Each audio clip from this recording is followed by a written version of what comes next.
مفتیان کرام شیوخ الحدیث سے وہ رائے لے سکتے تھے، اس لیے کہ وہ ایک شرعی مسئلہ کے اوپر سزا سنا رہے تھے، لیکن انہوں نے اپنی مرضی کے مطابق سزا سنا دی۔ تو میں یہ سمجھتا ہوں کہ اب جو فیصلہ دیا جائے گا اس غلطی کا ازالہ کیا جائے گا۔ اور میری آخری ریکویسٹ تمام سننے والوں سے یہ ہے کہ ہم مرد ہیں، آپ اپنی لڑائی لڑنے کے لیے، آپ اپنا غصہ نکالنے کے لیے، آپ اپنا انتقام پورا کرنے کے لیے ہم پر ظلم و تشدد کریں۔ ہم آمین کہہ کے آپ کا ظلم و تشدد سے رہے ہیں گزشتہ 2.5 سال سے، ہم نے ہر صحبت برداشت کی ہے، لیکن ہم آپ کی گھر والی خواتین کی عزت کرتے ہیں۔ آپ سے وہ جو جیل کے اندر بیٹھا ہوا ہے اڈیالہ میں 804 کا قیدی نمبر 804، وہ جیل میں ہے، آپ انہیں وکٹمائز کر رہے ہیں جس طرح آپ کرنا چاہتے ہیں۔ کم از کم گھر کی عورتوں کی عزتوں کا ہمیں اس معیار پر نہیں گرنا چاہیے، اور ایسے پریسیڈنٹس نہیں سیٹ کرنے چاہیے کہ کل کلا کو انتقام کی بنیاد پر دوبارہ کسی شخص کو احکام شرعیہ کا کھلم کھلا مذاق اڑانے کی اجازت ملے۔ قرآن مجید میں جو احکام، فقہی احکام ہمارے لیے سنت میں موجود ہے، بیان فرمائے ہیں وحی کے ذریعے یا رسول پاک کے ذریعے سنت کی شکل میں، یہ حدود اللہ ہیں، اللہ کی حدود ہیں، ان کو عبور کرنا اور کراس کرنا گناہ ہے، گناہ کبیرہ ہے، جرم ہے خدا کی بارگاہ میں۔ فقہائے اسلام نے قرآن و سنت سے جو فتاویٰ ہمارے لیے بیان فرمائے ہیں استخراج استنباط کے جن احکام کا، اس میں کہا ہے کہ خاتون کا قول عدت کے مسئلے میں حجت اور معتبر ہے۔ یہ سب فقہائے اسلام کا فتویٰ ہے، اس میں کوئی اختلاف نہیں کہ عدت کے مسئلے میں خاتون کا قول معتبر ہے اور حجت ہے، اس کو قبول کیا جائے گا۔ پھر بعض مسائل اجتماعی طور پر بھی بہت حساس ہوتے ہیں، تہذیب اور کلچر کے حوالے سے بھی۔ مشرق کی تہذیب بہت زیادہ اس کے اندر خوبصورتیاں ہیں۔ ہمارے ہاں کہا جاتا ہے کہ ماں بہن بیٹی سب کی سانجھی ہوتی ہے۔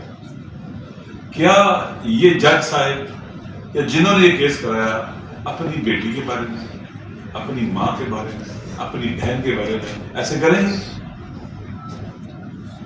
نہیں کریں گے۔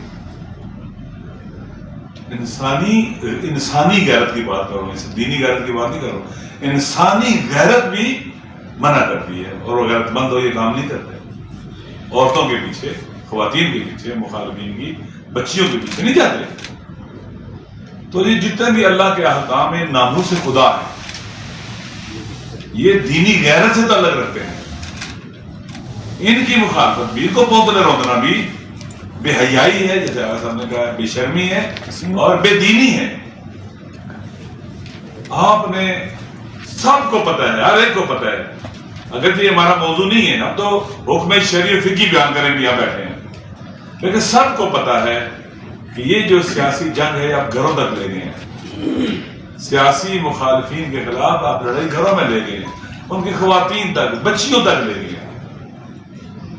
آپ نے کوئی کسی قسم کی حد چھوڑی نہیں ہے جس کو آپ نے کراس نہ کیا ہو، اور ایسی ایسی چیزیں اب ٹیلی ویژن پر آتی ہیں کہ انسان شرط ہے جھک جاتا ہے، یار یہ کیا ہو رہا ہے۔ واقعی جو کچھ بشرا بیوی کے ساتھ ہوا ہے، ایک باپردہ باحجاب خاتون، آج تک کسی نے اندر بے پردہ ہم نے نہیں دیکھا ہے۔ جب سے عمران خان صاحب سے شادی ہوئی ہم تو پہلے جانتے نہیں تھے۔ پاکستان سے باہر بھی اگر گئی ہیں تو باحجاب اور پردہ گئی ہیں، اور ہر جگہ نہیں گئی ہیں سوائے مکہ مدینہ۔ ان دو جو حرمین شریفین ہیں، عظیم مقامات، ان کے علاوہ وہ اپنے شوہر صاحب کے ساتھ، خان صاحب کے ساتھ دنیا کے کسی اور کو بظاہر مجھے نہیں پتا، ممکن ہے کہیں نہیں گئی ہیں۔ ایک باحجاب خاتون، حجاب خود ایک ویلیو ہے، قدر ہے اسلام اور دین کے اندر، آپ اس کو رسوا کر رہے ہو، کیوں ایسے کر رہے ہو میرے خاتون کو؟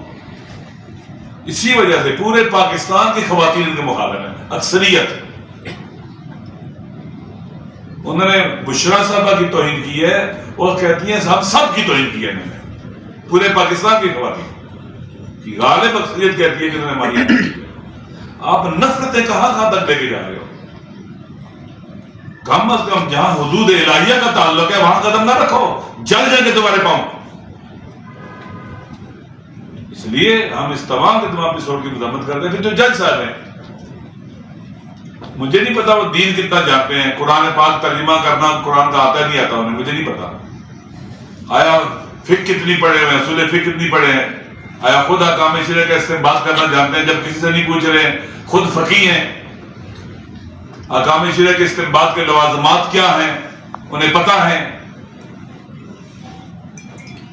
ایک مجھے تو یوں لگتا ہے کہ لاابالی انسان ہے جس نے بھی یہ فیصلہ کیا، میں نہیں جانتا، لاابالی آدمی، لاپرواہ آدمی ہے، کوئی پرواہ نہیں ہے دین کی، اسلام کی، قرآن کی، خدا کی، اپنے نبی کی بھی پرواہ نہیں صلی اللہ علیہ وسلم۔ کیونکہ ذرا بھی خیال ہوتا تو دینی معاملات میں ایسے نہ گھستے۔ جناب عمران خان اور آپ کے اہلیہ محترمہ بشرا بی بی صاحبہ کی عدت سے متعلق ایک انتہائی مشکوک اور متنازع فیصلہ کے بارے میں۔ متنازع فیصلہ کے سیاسی پہلو یا سیاسی وابستگی یا سیاسی تعلق و صراعت کے بنیاد پر بات کرنا آج ہرگز مقصود نہیں، بلکہ دین اسلام کے طالب علم اور شریعت محمدی سے ایک ادنا نسبت کی وجہ سے یہ ضروری سمجھا گیا کہ اس موضوع پر علماء و مشائخ آپ سے کھل کر بات کریں۔ آج آپ کے سامنے تمام مسالک کے نمائندہ چیدہ اہم شخصیات جو یہاں موجود ہے اور وہ ہزاروں شخصیات جو یہاں موجود نہیں، مگر ہم گزشتہ کافی عرصہ سے ان سے رابطے میں رہے اور ان کے علمی، فقہی، دینی زرین آراء بھی ہماری تائید کرتی ہے۔ وارثان ممبر و محراب شدت کے ساتھ یہ محسوس کرتے ہیں اور یہ رائے رکھتے ہیں کہ مذکورہ متنازع فیصلہ نہ صرف یہ کہ ہمارے عدالتی تاریخ کا ایک اپنی مثالات بالکل یک طرفہ فیصلہ ہے، بلکہ شریعت محمدی کے ساتھ بھی یکسر متصادم ہے۔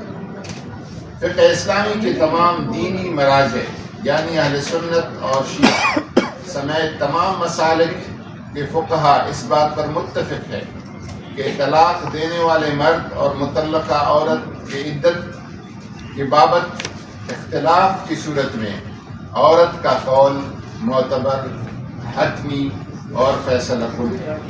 اس لیے اس فیصلہ میں شریعت مطہرہ کے احکامات کی برملا خلاف ورزی کی گئی ہے۔ ایک عفت معاف باپردہ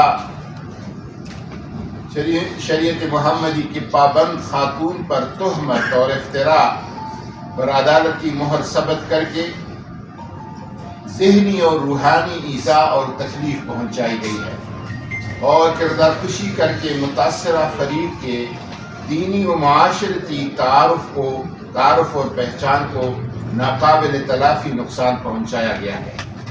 مذکورہ متنازع عدالتی فیصلے نے نظام عدل پر کئی سوال اٹھائے ہیں اور اللہ تعالیٰ اور نبی کریم صلی اللہ علیہ وسلم کے مقدس نام پر استوار رشتہ نکاح و ازدواج کو متنازع بنا کر مشکلات میں پنسی صنف نسوان کو ذہنی، معاشرتی اور معاشی اور روحانی اذیت کا ایک اور دروازہ کھول دیا ہے۔ اس متنازع اور غیر منصفانہ فیصلہ نے بہت آسان کر دیا کہ کوئی بھی مرد سالوں بعد اپنے متعلقہ باعزت باعفت سابقہ بیوی کو عدالت کے عدت کے نام پر عدالت میں گھسیٹ کر ذلیل و رسوا کرے۔ اس طرح یہ فیصلہ ہمارے خاندانی اور عائلی نظام کو تباہ کرنے کا راستہ ہموار کرتا ہے۔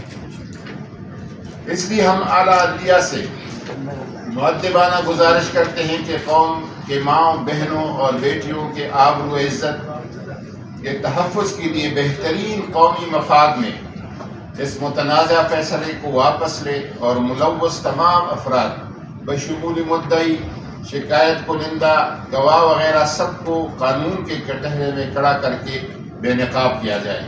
مزید برآں تمام ملوث افراد گڑ گڑا کر تضرع اور عاجزی سے اپنے رب غفور رحیم سے اس عظیم جرم کے لیے معافی مانگے اور پھر متاثرہ فریق سے بھی معافی طلب کرے اور آئندہ کے لیے صدق دل سے توبہ طائب ہو جائے۔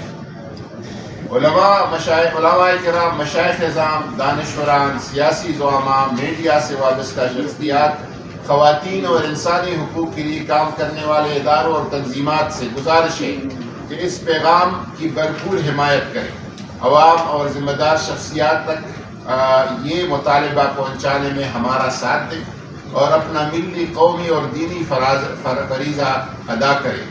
آخر میں پھر سب شرکاء بالخصوص اسلام آباد پریس کلب کے انتظامیہ اور صحافیوں کا شکریہ ادا کرتے ہیں، اور ایک دفعہ پھر یہ تاکید سے کہنا چاہوں گا کہ اس گفتگو کا مقصد کسی کا سیاسی مخالفت یا حمایت یا سیاسی تنقید ہرگز نہیں، گو کہ ہم ساری سیاسی وابستگی رکھتے ہیں، لیکن اس ٹاپک پہ ہم صرف فقہی اور علمی اور دینی آراء دے رہے ہیں۔